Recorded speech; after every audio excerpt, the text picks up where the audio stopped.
Casinos are coming to NYC. Viva New York next on Breaking Ground.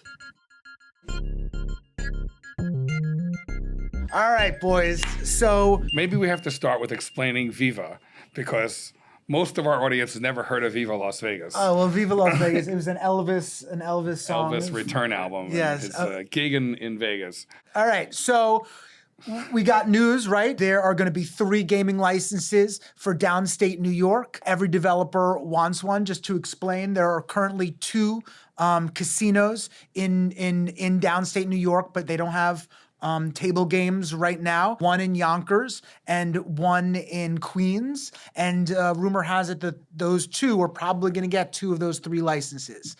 And the rest are up for grabs. Well, one is up for grabs. Yes. Right. $500 million. $500 million for what, Wes? That's the price. The license is going to cost the developer, I think, a minimum of $500 million. Just for the license? Half a bill. $500 million. Yeah. But, New York is supposed to be, is the golden goose for gaming. Currently, the casino in Queens is the single highest profiting casino outside of Nevada in America. And they don't even have table games yet. So the number one piece of advice from this is sell your real estate in Atlantic City. Right. This is going to kill Atlantic City. This is going down. They This already is the sold. death knell. If you haven't sold your real estate in Atlantic City, there are still casinos out there. You missed the boat on that one already. So let's talk about it. Every major developer, every major player is putting in their hat in the ring for this one. So which ones do we like? To me, I think the related one makes the most sense. Just in terms of the location. That's Hudson Yards. Hudson Yard. On the vacant piece of land in front of On the water. On the water. It's not central New York, which will cause a traffic calamity. Right, but there is train access. You're going to get traffic no matter what, right? There's train access. It's a brand new area. I don't know what happens to that phase 2 of Hudson Yards, right? With the office market the way it is, people pulling back. I think that it makes a lot of sense to pivot towards a casino if you could. And you could do a hotel, and you can do all the great things that like a traditional casino would have, and a whole nightlife area, right? Like it's a square block, and you have a lot of room to really change New York and create something that's special. There's a lot of land to work with. You also have a lot of access for people coming outside of New York, right? Like you it's on the West Side Highway. One, it's close to Penn Station. It's not that far from Grand Central. Like you have a lot of access for people outside of the city coming into the city that don't necessarily drive a car. Only has one train that gets there. It's a 7 train, which no one wants to take, right?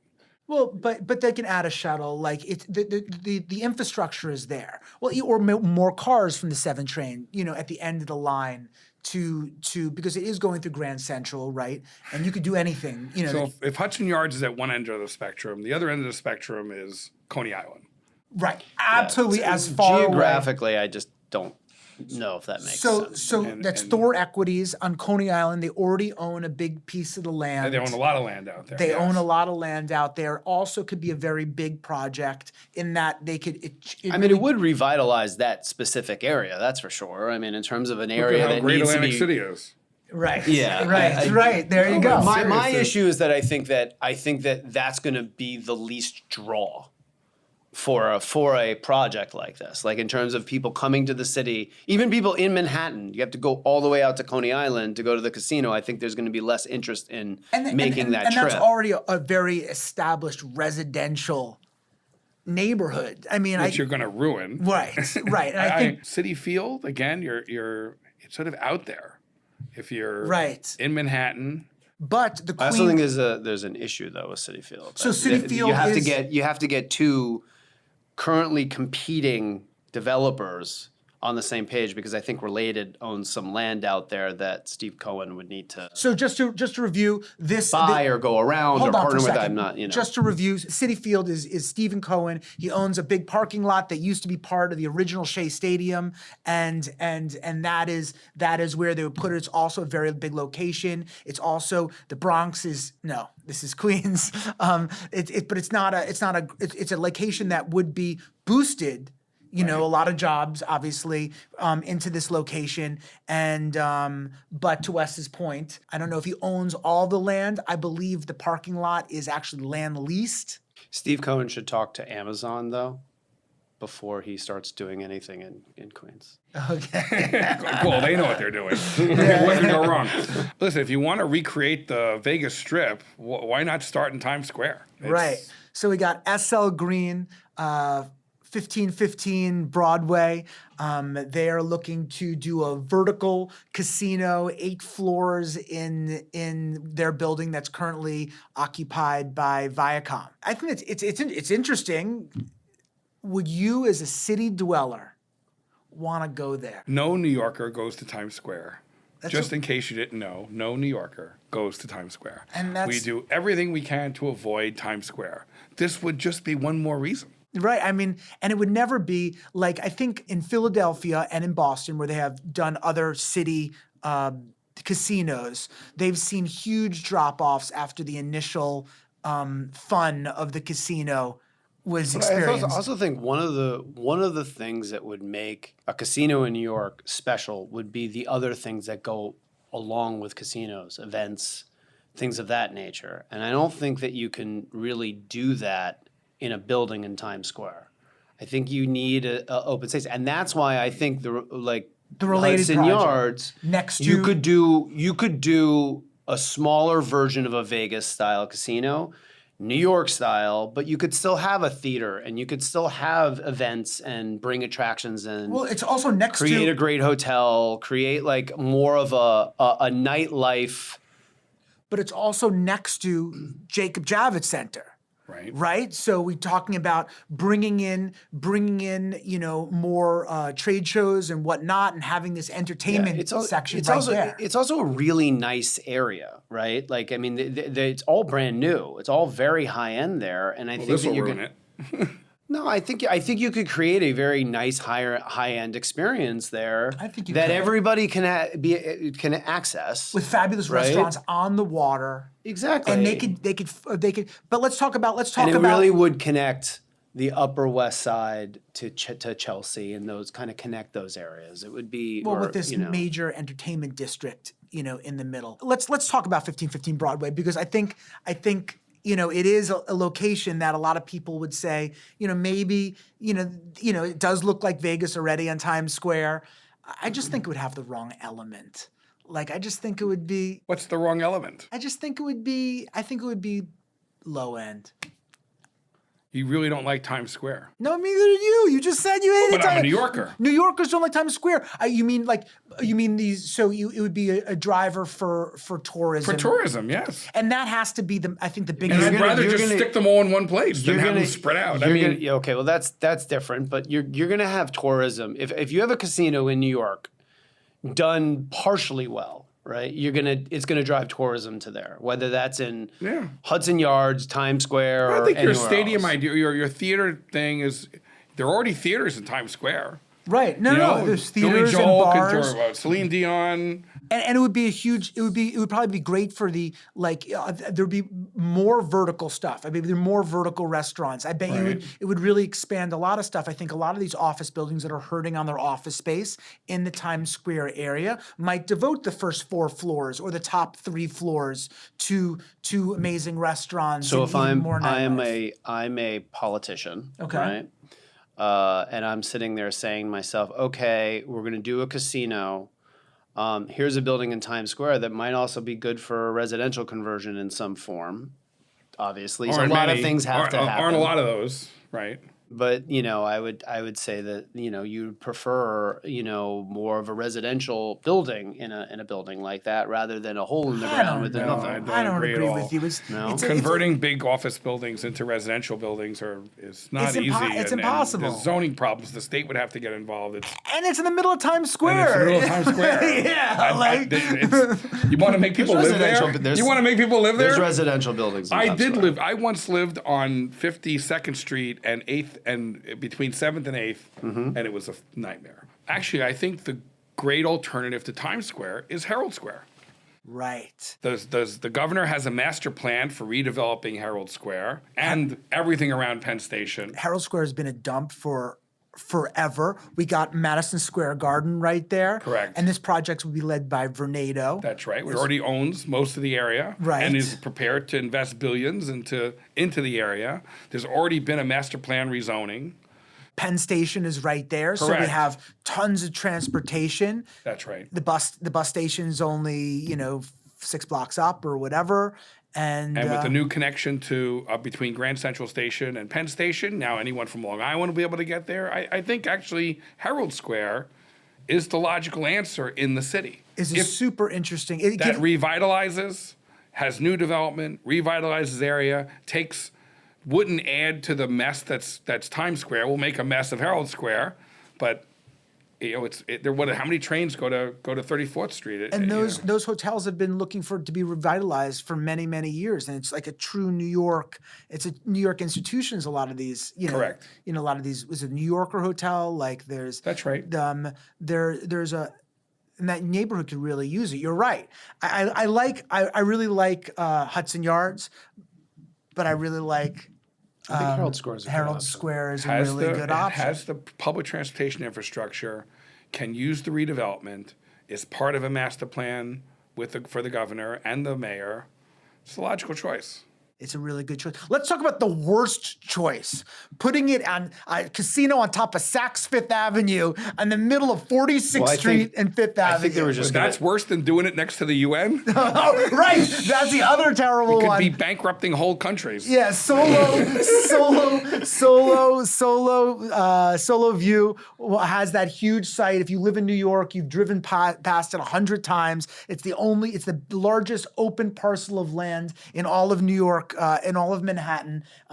It looks like a huge grass field, and they would put the casino right next to the UN, which is good luck getting to a craps game when the presidents are in town. That's not happening. Midtown Tunnel actually goes underneath that site too.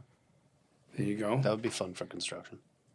Well, there are ways around that. That's just money. It sounds like a great movie, though. Yeah. The heist that goes through the tunnel into the vault. I could see that movie already. That's good. Yeah. So what's your favorite games? Oh, do you go to Vegas Craps. or my favorite game is craps. Craps. It's like a team sport. Correct. It's the only table game in Vegas where we're all playing on the same side. Yeah, and you can play the house side, but it makes you an asshole. But it's the only table game in Vegas or in Atlantic City where you hear the whole table go, yay! And if you're rolling and you keep rolling and you're making a bunch of people money, it's a great feeling. Yes. So this is an amazing... I introduced you to craps the last time we were in Vegas. Yeah. And it also has the best you ended up liking it. And you made money. So this is But you can also lose money, a lot of money. So this is an amazing transition into a discussion on the social impacts of gaming on any of these neighborhoods, because craps, you get an adrenaline rush. It is tons of fun. But there is a lot of data to suggest that gambling is a vice that adversely impacts lower income communities, and now it can be an addiction. And I know people. I have one friend who's literally lost millions. I have other friends who have dug themselves deep into holes on losing money, $50,000, $100,000 at a time that they did not have to lose. Yeah. At casinos. I agree. You could say that with any vice, right? Like marijuana. Marijuana is being pushed heavily in New York City now. They're opening up. And you can alcohol. OD on marijuana. I don't know.